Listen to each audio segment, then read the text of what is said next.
நண்பர்களே உங்களின் பாலு. எனது இனிய காலை வணக்கம் உரித்தாகுக. இன்று அதாவது ஜனவரி மாதம் 10ஆம் தேதி, மார்கழி 26ஆம் தேதி, வெள்ளிக்கிழமை. ஏகாதசி திதி 10:30 வரை, அதற்கு மேல் துவாதசி திதி. சித்திர நட்சத்திரம் 1:45 கிருத்திகை நட்சத்திரம் 1:45 வரை, அதற்கு மேல் ரோகிணி நட்சத்திரம்.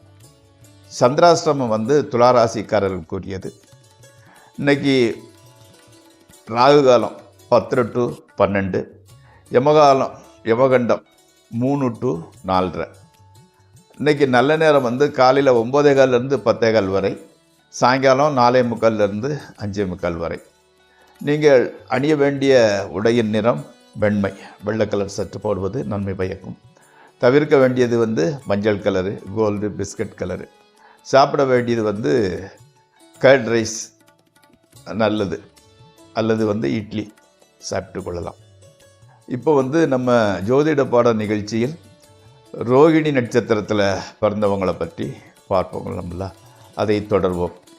ரோகிணி நட்சத்திரம் 3ஆம் பாதத்தில் பிறந்தவங்களுக்கு எப்படின்னா, தாயாதின்னா தாய் வழி சொந்தங்களாலும் தந்தையாலும் ஆதாயங்கள் அனுபவிப்பவராக இருப்பார்.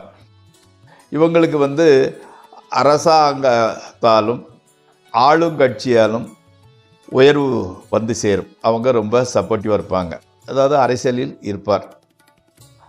3ஆம் பாதம் முதல் பாதியில் பிறந்தவர் போக்குவரத்து துறை, செய்தித்துறை, புத்தக வெளியீடு, போஸ்ட் ஆஃபீஸ் அதாவது அஞ்சலகம், கூரியர் சர்வீஸு, வானொலி, எழுத்துத்துறை, ஜோதிடத்துறை போன்றவற்றின் மூலம் சிறப்பு அடைபவராக இருப்பார். பிற்பகுதியில் பிறந்தவங்க முத்து, சிப்பு, லிக்விட்டு, போட்டு, அடுத்தால மீன் வளம், விவசாயம், அக்ரிகல்ச்சர், தூது போகிறது. அது ஒருத்தருக்கு ஒருத்தர் தூது போகிறவாக இருக்கலாம், கிராண்ட் அம்பாசிடராக கூட இருக்கலாம். அது அந்த அவங்களோட கிரகங்களோட வலிமையை பொறுத்து சொல்லலாம். மொத்தத்தில் தூது செல்வது, ஜோதிடம், அதே மாதிரி பெண்களுக்கு ஏவல் புரிவராக இருப்பார் போன்ற வகையில் செல்வம் சேர்ப்பவராக இருப்பார். இப்போ இந்த ராசி பலன் நிகழ்ச்சியில் எல்லாமே எப்படின்னு கேட்டிங்கன்னா, ராசி தற்கால கிரக நிலையை பற்றி சொல்கிறோம், அவுட்லைன் சொல்லிவிடுவோம். ரொம்ப அக்யூரேட், ரொம்ப டீப்பாக அனாலிசிஸ் பண்ணுவதாக இருந்தால் ஜாதகத்தை பார்க்கணும், பிறந்த ஜாதகத்தை. அந்த மாதிரி அக்யூரேட்டாக பார்க்கறதுக்கு விருப்பப்பட்டால், அல்லது அதுக்கு தகுந்த மாதிரி பரிகாரம் பண்ணிவிட்டு நல்ல பொசிஷன் அடையணும் அப்படிங்கிறது மாதிரி ஒரு எண்ணம் ஏற்பட்டால் 9740846466 என்ற எண்ணுக்கு தொடர்பு கொண்டு அப்பாயின்மெண்ட் பெற்றுக்கொண்டு பேசிக்கு அதை பற்றி, ஜாதகத்தை பற்றி தெரிந்து கொள்ளுங்கள். இப்பொழுது நம்ம ராசி பலன் நிகழ்ச்சிக்குள் செல்வோம். இந்த நிகழ்ச்சி உங்களுக்கு பயன்படுமாயின் அதை சப்ஸ்கிரைப் செய்யவும், நண்பர்களுடன் பகிர்ந்து கொள்ளவும். பாருங்கள், நிகழ்ச்சிக்குள் செல்வோம். மேசத்தில் பிறந்தவர்களுக்கு இன்னைக்கு எப்படின்னு கேட்டிங்கன்னா, புது தொழில் தொடங்க ஒரு வாய்ப்பு உண்டாகிறது. தைரியமாக ஆரம்பிக்கலாம். எதிர்பாராத பணவரவு கூட கிடைக்கின்றது. புதிய நண்பர்கள் வாய்க்கின்றனர். பெண்களால் லாபம். குடும்பத்தினர்களும் நண்பர்களும் உறவினர்களும் உதவி புரிய தயாராக இருக்கின்றார்கள். அடுத்து ரிஷபராசி. பிடிவாத குணம் நிரம்பி நிற்கிறது உங்களுக்கு. ஆமாம், அதே மாதிரி பந்துக்கள் நன்மை செய்பவர்களாகவே இருக்கின்றன. உறவினர்கள் உங்களை ரிலேஷன் உங்களுக்கு சப்போர்ட்டிவாக தான் இருக்கிறார்கள். ஆமாம், புதிய கூட்டு தொழில் ஆரம்பிக்கும் வாய்ப்பு உருவாகிறது. பார்ட்னர்ஷிப்பில் பிஸ்னஸ் பண்ணுறதுக்கு சான்ஸ் வருது. டூ இட், செய்யலாம். அதில் டவுன்ஃபால், அதாவது முன்னேற்றமே உண்டாகும். டெக்ஸ்டைல்ஸு, ட்ராவல்ஸு, பிஜி நடத்துவது போன்றவை மிகுந்த நன்மை பயக்கும். விரோதிகளின் எதிர்ப்பு குறைந்து விடுகிறது. ஆமாம். அடுத்து மிதுன ராசி. மன நிம்மதி, மன நிறைவு உண்டாகின்றது. நினைத்தவையெல்லாம் ஓரளவு சுமூகமாகவே நடக்கின்றன. ட்ரேடிங், ஸ்பெக்குலேஷனில் ஓரளவு லாபம் வருகிறது. செல்வம், செல்வாக்கு, புகழ் அதிகரிக்கின்றது. மனைவி மக்களால் நன்மையே உண்டாகிறது. தொழிலில் நல்ல முன்னேற்றம். அடுத்து கடகராசி. நம்பிக்கையுடன் செய்யும் காரியங்கள் ஏமாற்றத்தை அளிக்கின்றன. வேண்டா வெறுப்போடு செய்யக்கூடிய காரியங்கள் அதிக நன்மையை தருகின்றன. சுற்றத்தினரிடம் சற்றே எச்சரிக்கையாக நடந்து கொள்ளுங்கள். நண்பர்களினால் உதவி இருக்கின்றது. அடுத்து சிம்மராசி. சிம்மராசிக்காரங்க மனைவி மக்களிடம் அதிக ஈடுபாடு இல்லை, ஒட்டும் ஒட்டாமலும் இருக்கிறீர்கள். சுயநலம் அதிகரிக்கிறது.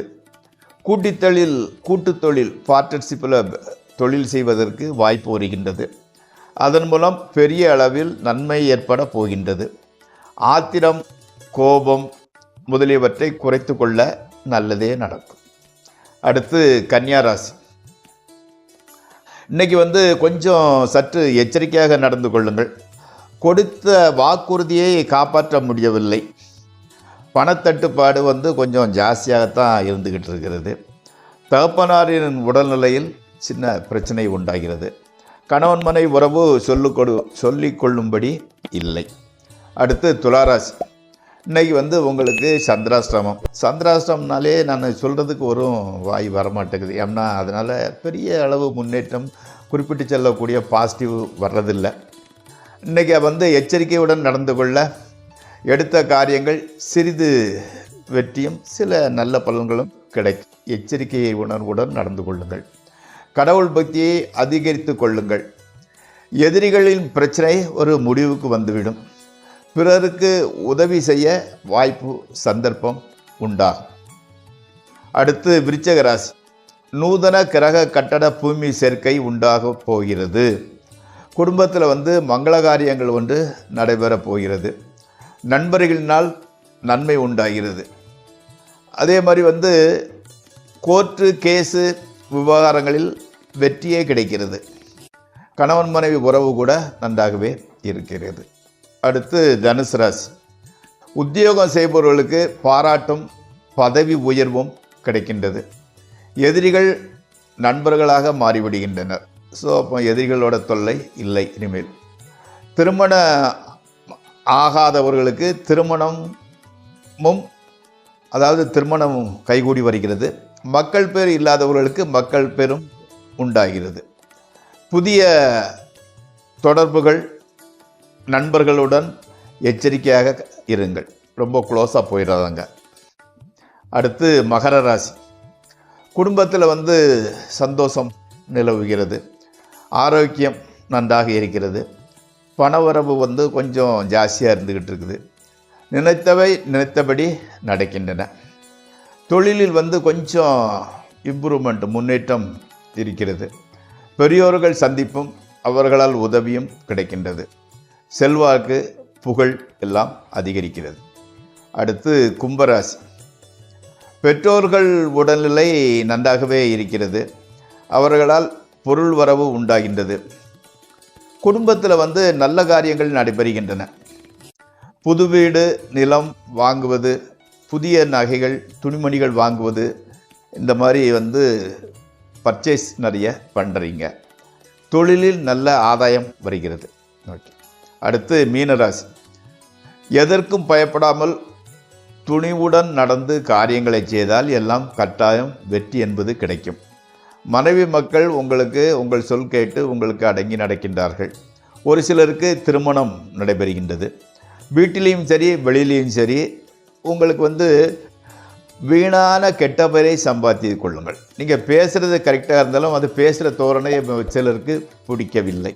அதனால் நளினமாக பேச முயற்சி செய்யுங்கள். நண்பர்களே, இந்த ராசி பலன் நிகழ்ச்சி இத்துடன் முடிவடைகிறது. நாளை மீண்டும் சந்திப்போம். உங்கள் பாலு.